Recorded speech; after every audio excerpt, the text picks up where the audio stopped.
Are you ready, kids? Hello, it's Employee a Million, and welcome back to SpongeComs. Today I'm looking at Season 1, Episode 11, MuscleBob BuffPants and Squidward the Unfriendly Ghost. We're halfway through Season 1 now, and these two episodes aired on September 25th, 1999. But before I get started on MuscleBob, my question of the week this week for you is, what do you like the most about SpongeBob as a character? There are multiple facets to his personality. Some of the less notable ones are explored in these two episodes, so if you have a personal favourite of those sorts of quirks, let me know in the comments below and it might be featured next week. Okay? MuscleBob BuffPants was written by the power trio of Ennio Teresen Jr., Eric Weiss, and Mr. Lawrence. And I don't know exactly how muscle-bound they are. Mr. Lawrence has shown virtually no signs of, wanting to be muscle-bound at all. Ennio Teresen Jr. and Eric Weiss, that's kind of harder to pin down, but it seems they are kind of showing through SpongeBob how little exercise they do. I'm not knocking them. This episode's 20 years old anyway. Just saying that everyone has their own experiences with exercise, everyone has their own difficulties with it, and that has potential for comedy, as SpongeBob is showing here. He's repeating the joke in the pilot episode, Help Wanted, where he can barely lift up bunnies. And that is a very good joke. It doesn't need to become a recurring gag or anything, but it's nice that they reiterate the joke, just so you know what the theme of this episode is about. Exercise. SpongeBob can't do it. He can't heart pain as much as Sandy does. And Sandy is a bit of an exercise nut, pun intended. Look at those gains. In my personal opinion about exercise, I hope my body never looks like that. I mean, I go to the gym once in a week, once in a while, but it's not to look muscly and, fleshy. It is just for health reasons, and yeah, I do see the appeal of wanting to be a strong hunk like SpongeBob is now in this very weird fantasy, because this doesn't look like him for the rest of the episode. But yeah, it's just not my thing. I prefer to look normal, healthy. But I do see SpongeBob wanting to do that, and I do like this scene in the tree dome where Sandy's trying to get SpongeBob to do these exercises and his arms keep falling off. That seems to be the recurring theme in this. And I also do like the shaky effects, because that is what your body does when it's new to a certain exercise routine. It does get a little shaky. Your muscles don't know what's going on. And I do like that little animation detail that they really play up here with SpongeBob, especially with the lifting. But it is present in the boxing and the... what do you call that? A mouse wheel? I've never owned a mouse, so I don't know. But yep, his arms are still falling off, or at least sticking up there. But we also get to the best scene in this episode, which is the arm cruncher joke. Exactly why you need an arm cruncher for exercise is beyond me, and SpongeBob's reaction to it, the squirrel is trying to kill me, that is just priceless. And then it's escalated by the phone. That's one of my favorite jokes in the entire season, that... ironic, considering the rest of this episode is kind of unremarkable. It has a place in the first season. It does sort of expand upon SpongeBob being a weakling like Ripped Pants did. It looks more into why SpongeBob wants to be strong. It is to get friends. It is to hang out with Sandy more. But you don't see as many people talking about this episode as you do Pickles or Fun. And that's a shame too, because this episode has some really good jokes, like the Zanker Arms commercial, which is very... it's about as masculine as you can get before it'll explode. The Zanker Arms guy is really rubbing in the audience's face that muscles make you cool. And you know what they sort of do, I mean, depending on who you are. So SpongeBob gets the anchor arms and impresses his associates at work, Squidward and Mr. Krabs. Wonder what the episode would be like if it were more about them, but we're going to Goo Lagoon, or Muscle Beach. Technically not a Goo Lagoon episode, because this is Muscle Beach. I don't know if this is a location at the lagoon or like near a snack bar. But it is another little thing to point out to show this episode does have its own unique flavor to it. And the things that SpongeBob does with his anchor arms are really impressive animation-wise. Like, I can see this being one of the episodes that the writers and animators of the double-digit seasons look at as an example of what we should do as animators, exactly how we should exaggerate it, and it is just to go to town with the models that you've cooked up. This is the Juice Bar, another seldom seen location on the beach. And there's also Scooter, a seldom seen character on the beach. I honestly I thought for a long time that he died in Bubble Buddy, but he's returned since then.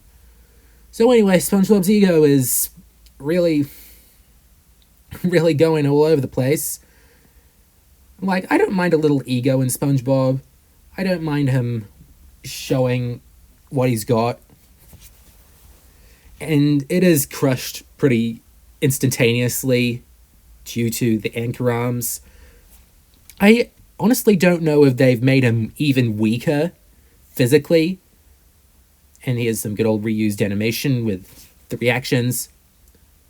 However, it is just showing or foreshadowing that SpongeBob still is very weak despite his outward appearance changing significantly. And he just turned into a robot there. Prototype of Spongetron. I don't know why that is. And I think another sign a little earlier in this episode of SpongeBob throwing away his effeminate side is mocking the name of Tiny Tim, his initial leitmotif giver, if you can't live in the sunlight and help wanted.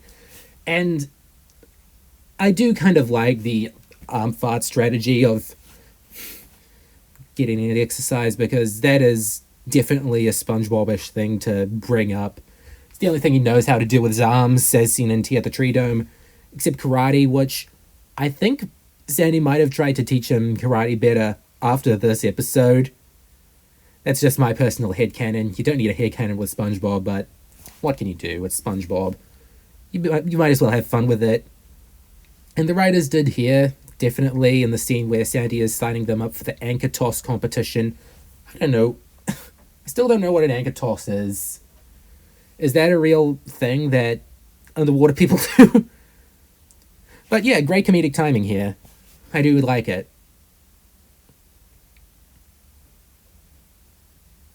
A lot of quietness and a lot of loudness. It does bounce off itself very well, this scene. And it does sort of show, like, the physical difficulties of having the anchor arms, because they're too heavy for SpongeBob. And also some animation errors, with him going back to the SquarePants and his eyes being super darn small there. But yeah, back to the anchor toss in the last 3.5 minutes of the episode. Oh, it's the announcer guy from Ripped Pants. He's one of those characters that you never see again, and I like that callback to the last scene with the arm fighting guy. And there's the shaky. You know, I like the shaky. But anyway, back to the anchor toss. I think that the scene is okay in what it does. It's sort of like a reveal of SpongeBob's lie that he's given to the beach. And I think it's okay in doing that, but I just don't find much of this too funny.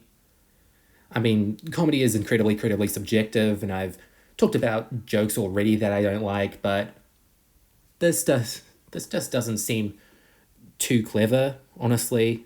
The anchor tossing and the guy constantly getting hurt. Like, it's got some layers behind it, but it just doesn't tickle my funny bone, honestly. It might tickle yours if you're watching the episode.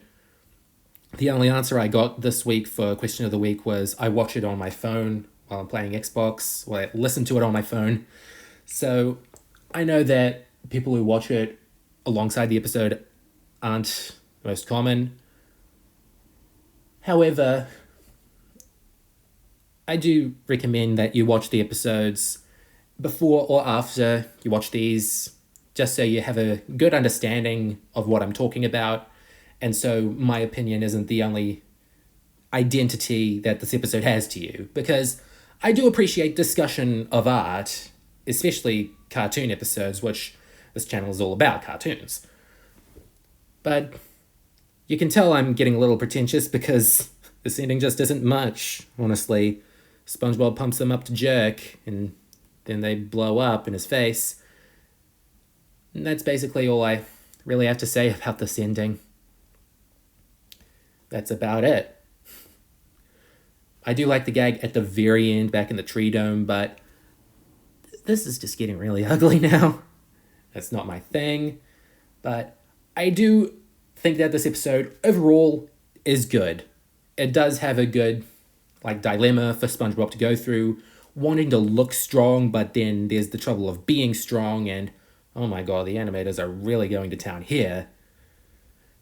And animation is nice. Not wholly what I look for in a SpongeBob episode, a lot of muscles and veins. Trust me, when we get to season 6, we are really getting to season 6. And another little nitpick, I don't like it in beach episodes when SpongeBob's wearing a Speedo like he is here. Just looks a teensy bit too revealing. I prefer the togs. I don't know if you Americans call it togs, but they're basically swim trunks. I think that's what you call them. But I do like the scene at the very end where the new exercise is him changing the channels, possibly away from Nickelodeon, and his arms still fall off. I think that's a good joke. It's a nice way to end the episode, showing that SpongeBob still has a lot to catch up on. And it's worth watching the rest of this episode for. Squidward the Unfriendly Ghost was written by Sherm Cohen, Aaron Springer, and Peter Burns. And you can kind of tell that they're the oddball writers, because I talked about that last week with Fun, that they knew how to do some oddball comedy. And the thing with Squidward the Unfriendly Ghost is that it is a strange episode, most SpongeBob episodes are, but it is a very casual episode. It is very slice of life, and I don't think they were able to do that as well, which is why this episode is pretty insignificant in the grand scheme of things. Not many people talk about it. Not many people like it either.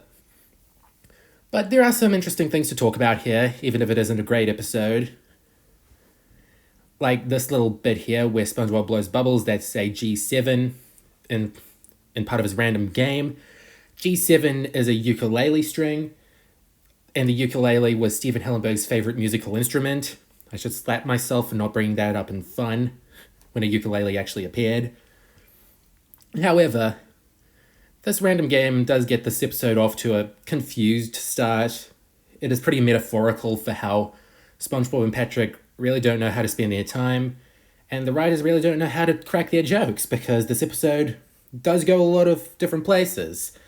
Season 1 episodes in general are pretty all over the place sometimes, but Squidward the Unfriendly Ghost takes this to a whole other level, because it is about 20 different things.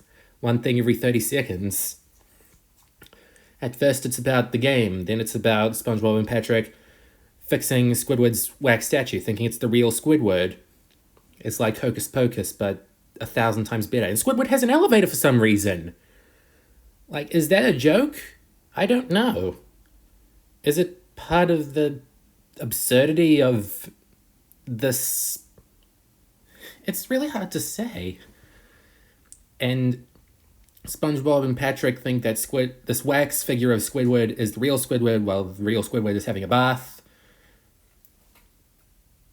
And Patrick turns purple again. Yeah, he loves being purple. And classic reaction image in 3, 2, 1, bam. I'm sorry, it's a very immature reaction image, but I do have to bring up Squidward with his face crushed by a thick pair of buttocks. It is brought up from time to time. It is probably the thing that this episode is most known for, fortunately, unfortunately. This episode has an okay range of jokes. It's the story is already kind of shooting for all these different things. SpongeBob and Patrick think that they have killed Squidward because the wax statue melts. Must have been a very delicate wax statue for it to melt within about 2 minutes. maybe Squidward just isn't that great an artist. Who knows?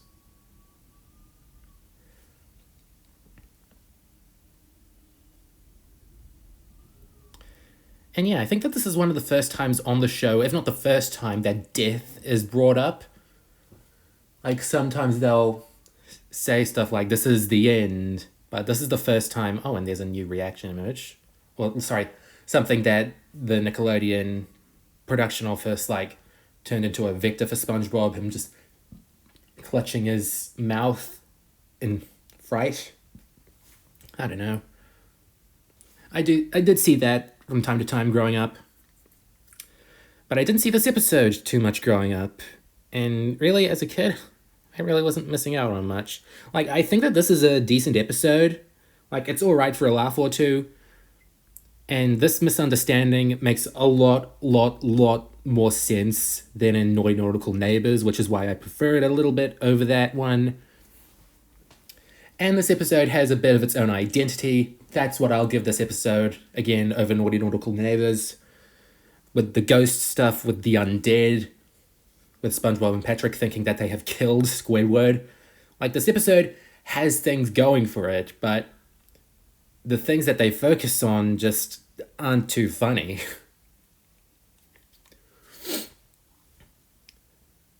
And the things that aren't really focused on would be pretty interesting. Like, have more about Squidward trying to fix his wax model while SpongeBob and Patrick are out. That might have been a decent joke. It isn't really too funny, but it could make for story. Something that they are segueing into an old French painting to make a pun. And if you need a badum-tis without any irony or subversion, maybe it wasn't that great a joke. Like, it's one of the strangest pop culture references that SpongeBob has ever made. And it's probably a reason that they don't do pop culture references often, or as often as The Simpsons, which by this point was becoming just pop culture references, so they didn't need to compete in that field. Oh, the watermelon gag, that's another good one. And this whole bit with Squidward trying to use SpongeBob and Patrick as his slaves, it has a couple good jokes, but it just isn't too great because we don't have any sort of accomplishment. It isn't too satisfying in this particular episode to see Squidward finally get the best of SpongeBob and Patrick. It's fine in hindsight due to just how much torment they put him through, but if you're watching episodes in their own self-contained, isolated planes, he just comes off as a bit of a brute, which isn't unlike Squidward, to be fair.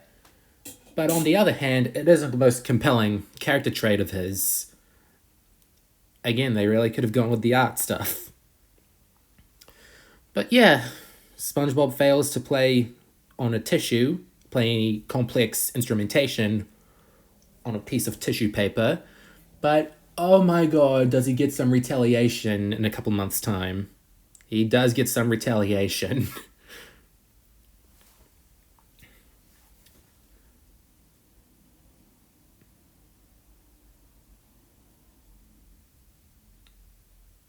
So yeah, when Squidward's being a jerk, it can sometimes work, but in Squidward the Unfriendly Ghost, it is a bit off-putting because he doesn't have much of a reason to be a jerk at this point. But to be completely fair on this episode, it does rapidly pick up in, like, comedy quality or quality comedy after this. I think Patrick getting a pie in his face is, like, the transition point where the jokes start to get a lot better. Like, there are some genuinely clever moments in this second half of the episode, like the wallpaper gag. It genuinely catches you off guard, and that's what I like about a SpongeBob joke. It is just completely absurd. And then for some reason we get some backstory for the Flying Dutchman, who in production order had appeared before this in Scaredy Pants, but this is the first time the general public had seen him. So it's kind of strange that he's given this backstory that's never ever brought up in the show again, and he's in a comic book in Squidward's drawer. It's kind of weird in that regard. But the thing I like the most about this episode is SpongeBob and Patrick inaugurating Squidward to go to the afterlife and to bring him up to the next plane of existence, and just their absolute willingness for Squidward to finally be dead once and for all.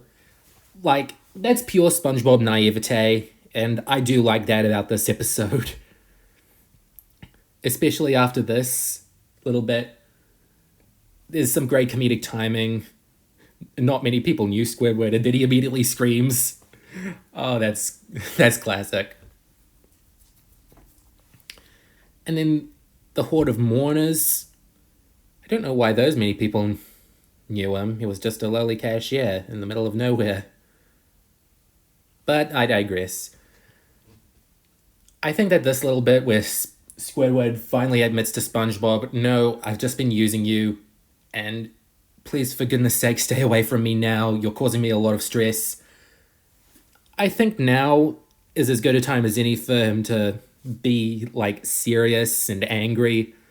Not necessarily when he was abusing his power, but he got some karma for that, and it was good karma. However, I'm just not the hugest fan of the way this episode ends. It does seem a little low-key, like they could have gone a little further in terms of exactly what they could do, but it just seems a little tranquil. I don't know why. And plus, SpongeBob and Patrick still believing that Squidward is a ghost doesn't seem to make too much sense when he's stripped off the gown and he's point blank told them that he's not a ghost. Just seems like they're stupid at that point. Of course, they're a lot stupider in other episodes, but yeah, right as this episode was starting to get really good, it does have a bit of a middling ending. But it's an oddly sweet ending in hindsight, because those voice clips of SpongeBob and Patrick inaugurating Squidward into the other side, I heard those a lot on the day Stephen Hillenburg passed away, or the day after, since that was when it was announced. And yeah, those are pretty sweet in hindsight. See you in the next life and all. I don't believe in next lives, but what can you do? And that was MuscleBob BuffPants and Squidward the Unfriendly Ghost. Not the best episodes, but I tend to be saying that a lot with season 1. We're in a bit of a rut around the halfway point, but it does really, really, really pick up after this. After the Chaperone and Employee of the Month, which we're doing next week. In general, I'd say that these episodes are good, but not great. Of course, opinions vary on them, but this is just mine. You don't need to agree with me. You can write what you want in the comments. But speaking of the comments, question of the week this week, again, is what is your favorite... let me check. What do you like the most about SpongeBob as a character? Write in the comments. Goodbye for now.